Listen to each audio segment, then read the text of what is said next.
அமைச்சர் தான் தரக்குறைவா பேசுறார். நாளாந்தர பேச்சாளர் போல திமுகவில் இருக்கிற நாளாந்தர பேச்சாளர் போல ஒரு எதிர்க்கட்சி தலைவர் ஒரு முன்னாள் முதலமைச்சரை அரசு விழாவில் மிக மிக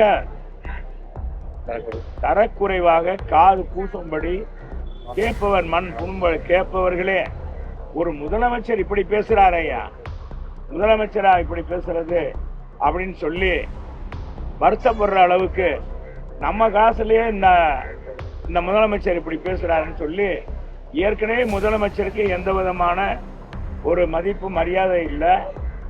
இதுல அடுத்த நான் தான் முதலமைச்சர்ன்றாரு. எல்லாம் மக்களை பயமுறுத்தி கொண்டு இருக்கிறார். பெண்கள்லாம் பயந்து போயிருக்காங்க.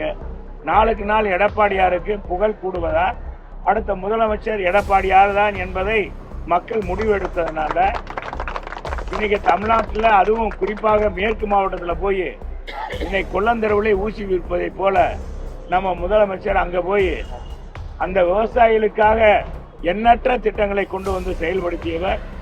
எனவே அவரை போய் இன்னைக்கு ரொம்பவும் தரைக்குறவா பேசியது உண்மையிலேயே முதலமைச்சரை நாங்கள் கண்டிக்கிறோம்.